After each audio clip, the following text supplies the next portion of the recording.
Saya pernah bertemu dengan Gus Dur di kantornya, atas usulan daripada Kiai Haji Hasyim Muzadi. Saya temui beliau, kita bertemu, kita duduk bareng. Kemudian Gus Dur yang menyatakan, Habib Rizik, bagaimana kalau satu saat nanti kita dialog? Saya jawab, baik Gus, nanti saya kumpulkan seluruh para pendiri dan tokoh FPI. Gus boleh kumpulkan semua pimpinan daripada PBNU yang ada, ayo kita duduk bareng. Gus boleh, pokoknya Gus Dur boleh bicara, mau 2 jam 3 jam kami siap dengarkan. Tapi nanti setelah itu Gus Dur juga mesti dengarkan saya bicara. Kita gantian. Dan beliau berdiri langsung ajukan tangan, sepakat Habib Rizik, kita selamat. Kiai Hasyim Muzadi ini mengejar saya, telepon saya nggak nyambung-nyambung, saya kontak ganti nomor karena banyak penyadapan. Kemudian kontak ke sana kemari gak dapat. Begitu beliau dapat informasi saya sedang menyampaikan ceramah di daerah Cibubur, beliau langsung meluncur dari rumahnya ke arah Cibubur untuk menemui saya di tempat ceramah. Nah begitu ketemu, beliau minta bicara. Nah begitu bicara, apa yang disampaikan? Subhanallah walhamdulillah wa la ilaha illallah. Perlu diketahui bahwa para pendiri FPI ini dari kalangan habaib dan kiai di Jakarta semuanya merupakan keluarga besar NU. Semuanya merupakan keluarga besar NU. Sehingga secara prinsip, apakah itu akidah maupun syariat, FPI dengan NU tidak berbeda. Oleh karenanya di dalam anggaran dasar FPI dituangkan bahwa FPI adalah organisasi Islam yang berasaskan Islam, berakidahkan Asy'ariyah dan bermadhab fikih Syafi'i. Itu dituangkan dalam anggaran dasar dan itu kesepakatan pendiri, tidak boleh diubah sampai kapanpun juga. Itu pertama yang perlu saya sampaikan. Yang kedua, sejak kami berdiri sampai hari ini, hubungan kami dengan NU sangat baik. Sekali lagi, saya bicara dalam tataran organisasi, di pusat maupun di daerah. Tapi memang kita tidak pungkiri, ada perbedaan-perbedaan pendapat yang terjadi antara kami dengan tokoh-tokoh NU, bukan dengan NU. Tolong dibedakan. Dulu saya pernah berseberangan pemikiran dengan Gus Dur. Ya, itu sudah berlalu, sudah selesai. Nah, cuman sekarang ini orang ungkit-ungkit lagi. Nah, padahal orangnya sudah meninggal dunia, saudara, terus diungkit-ungkit lagi di tengah masyarakat. Tujuannya apa? Tujuannya jelas, untuk mengadu domba kita. Jadi mafat-fat, apa yang sudah berlalu, berlalu. Dulu saya berseberangan pemikiran dengan Gus Dur dalam konteks apa? Konteks sekularisme, konsep pluralisme, konsep liberalisme. Dan saya pernah bertemu dengan Gus Dur di kantornya, atas usulan daripada Kiai Haji Hasyim Muzadi. Saya temui beliau, kita bertemu, kita duduk bareng. Kemudian Gus Dur yang menyatakan, Habib Rizik, bagaimana kalau satu saat nanti kita dialog? Saya jawab, baik Gus, nanti saya kumpulkan seluruh para pendiri dan tokoh FPI. Gus boleh kumpulkan semua pimpinan daripada PBNU yang ada, ayo kita duduk bareng. Gus boleh, pokoknya Gus Dur boleh bicara, mau 2 jam 3 jam kami siap dengarkan. Tapi nanti setelah itu Gus Dur juga mesti dengarkan saya bicara. Kita gantian. Dan beliau berdiri langsung ajukan tangan, sepakat Habib Rizik, kita selamat.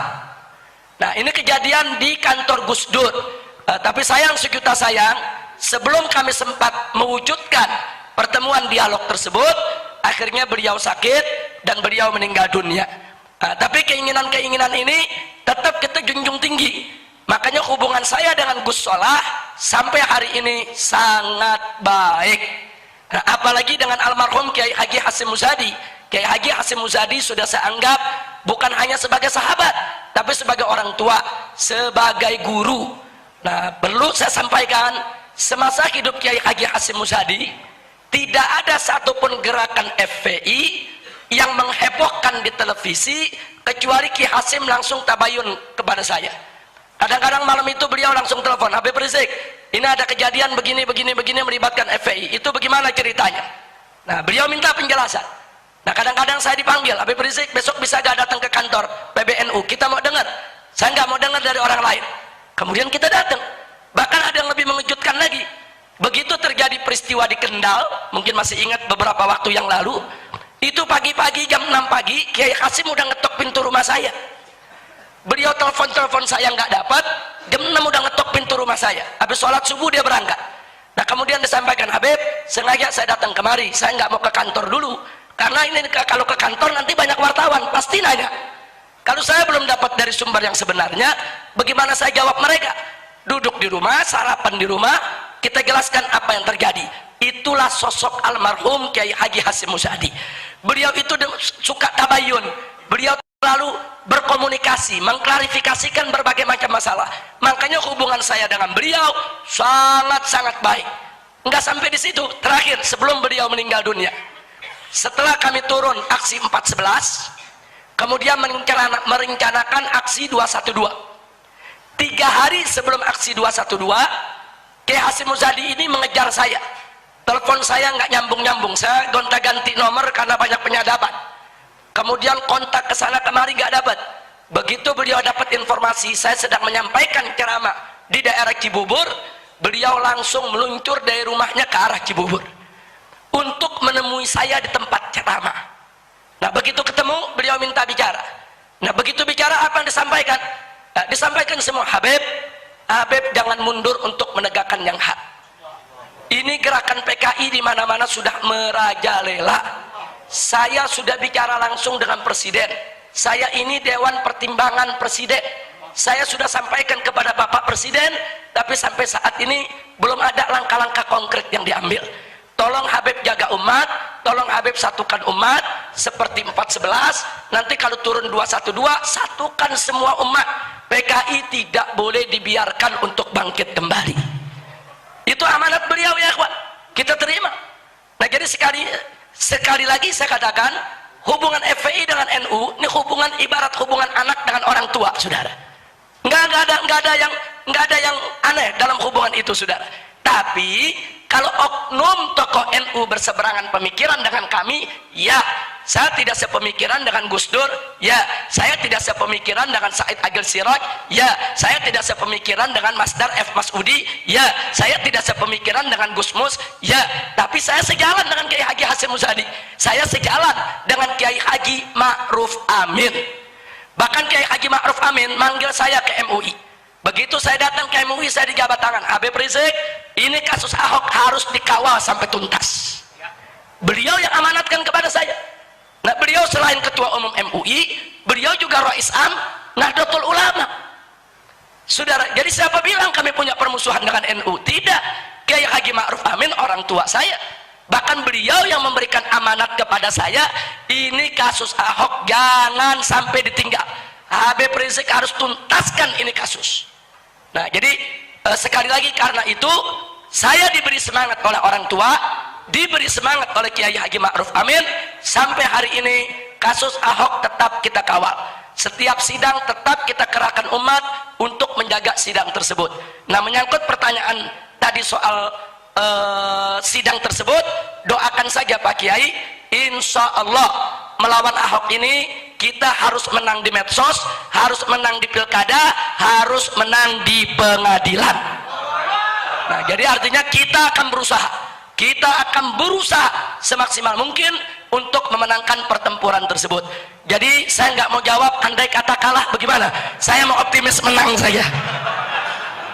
Saya mau optimis menang saja. Insya Allah umat Islam diberikan kemenangan. Amin ya Rabbal Alamin. Nah kemudian pertanyaan yang berikutnya tadi dari Kiai kita soal infiltrasi PKI penyusupan. Jadi percis yang Kiai tanyakan itu, itulah yang disampaikan oleh Kiai Haji Hasyim Muzadi kepada saya. Bahkan beliau mengatakan, Habib hati-hati, tolong FPI dijaga, jangan sampai ada penyusup-penyusup yang memang ingin mengadu domba kita, menghancurkan kita, nanti mereka masuk ke ormas-ormas Islam yang ada. Jadi artinya kecurigaan Pak Kiai itu sebetulnya termasuk yang diwaspadai oleh Kiai Haji Hasyim Muzadi, bahkan menjadi amanat beliau sebelum beliau wafat. Jadi memang kita mesti waspada dari segala bentuk infiltrasi tersebut. Nah, kemudian mengenai Muhammad Syafi'i Antonio. Jadi betul, kami dari GNPF MUI, Gerakan Nasional Pengawal Fatwa MUI, melakukan pertemuan pakar ekonomi di Jakarta. Hampir 300 pakar ekonomi kami satukan. Mereka punya semangat yang sama untuk membangun ekonomi umat. Nah, akhirnya disepakatilah kita bentuk koperasi syariah 212, dan yang disetujui sebagai pimpinannya adalah Muhammad Antonio Syafi'i, yang juga didampingi oleh Ihsanuddin Nursi, juga Bapak Anggito Abimanyu. Jadi mereka-mereka yang mengelola daripada koperasi syariat tersebut. Tapi ada hal yang menarik. Sebulan yang lalu Kiai Haji Ma'ruf Amin menyampaikan kepada saya bahwa beliau juga ingin melakukan satu revolusi ekonomi di tengah umat Islam, dan itu sudah mulai beliau cetuskan pada saat pertemuan di Pati, Jawa Timur kemarin ini. Jadi beliau menginginkan supaya pondok-pondok pesantren NU yang ada di seluruh Indonesia ini betul-betul punya koperasi syariat yang kuat. Jadi jaringan pesantren itu kalau disatukan itu luar biasa, luar biasa.